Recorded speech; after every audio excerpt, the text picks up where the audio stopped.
Friday, April 2nd, 2021. Well, I know a lot of you are gearing up and getting ready for all this nice weather we've been talking about over the last several days. Good news, there's no change in the forecast. This nice weather is on schedule. In fact, it might even be a little bit nicer than we've been talking about as we take a look here at the next 4 days. It's just going to be beautiful. Big warming trend. Temperatures will be far above average across all areas. West of the divide, east of the divide, across the plains, across the mountains, no matter where you go in the west and central United States, it's going to be a really great Easter weekend. Now, some showers are going to move into the northern Rockies and plains late Monday and the Tuesday and Wednesday.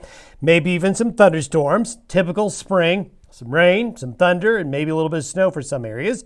We have big differences in the long-range modeling, so it's going to be really hard to really talk about the long-range forecast past Wednesday, and I'll show you why here in a minute when I show you the differences in the long-range modeling.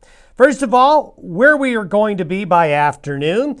This map looks the same as we have shown you all week. This big, broad area of high pressure coming in, allowing the warmer air from the Pacific and the desert states to come on in with a big high building over the Intermountain West. This is what our forecasted high temperatures are going to be like today. Today, getting into the 60s, some areas in the 70s. You can see it really heating up in the Central Valley of California, the desert Southwest. You know, this is the time of year that high sun angle really starts to warm up the deserts. As we get into the day Saturday, you can see that it gets a little warmer. See the colors changing a little bit. Temperatures on Saturday start to hit the mid to upper 70s. Across eastern Colorado, the Dakotas, and Nebraska. And we see temperatures along the Wasatch Front into the 70s. Look at mid to upper 70s into Boise. 90s coming into the Las Vegas area, really warming up. As we get into Sunday, that big broad area of high pressure just remains. So it gets really warm in this part of the nation here. Here's our next little guy right here. It's going to pinch off from this other low right here and swing across the northern Rockies as we get into late Monday, Tuesday, and Wednesday. So that's our next weather maker. But before it gets in, we're looking at temperatures like this on Easter Sunday. So there's going to be a lot of grilling, a lot of outdoor activities, a lot of dog walking. Get out and enjoy some great weather this Easter weekend. As we get into Monday night and Tuesday, there's that little low.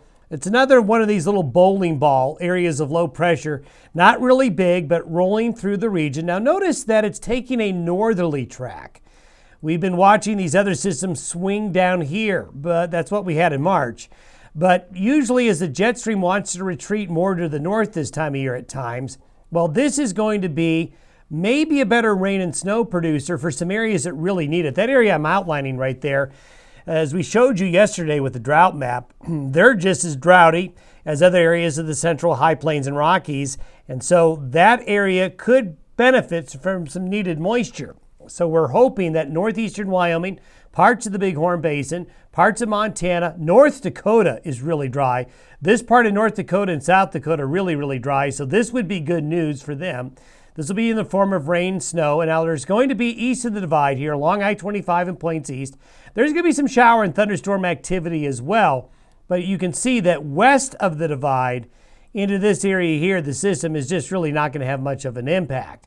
As we go out further, this is where I wanted to show you the big differences in the computer modeling, because it's going to make the difference between staying warmer and drier or getting cooler and wet late next week and next weekend. This is the European model by next weekend.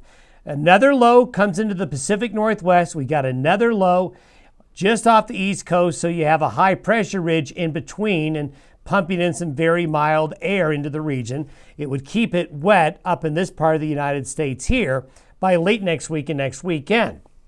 If we look at the GFS or the American model, look at the difference in the placement of the upper level lows. Now that's not insignificant. That is a huge difference.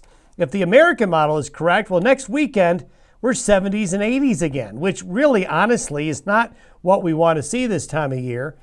So we have a huge difference between the European model, the American model. Now let's look at the Canadian model. Well, it's kind of in between the two.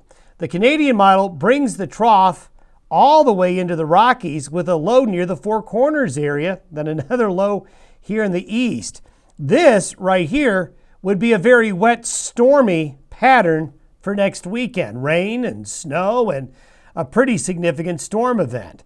So there's 70s and 80s, there's 50s and 60s with some showers, and then there's a major storm. So take your pick. Which one is going to happen? That's a really good question.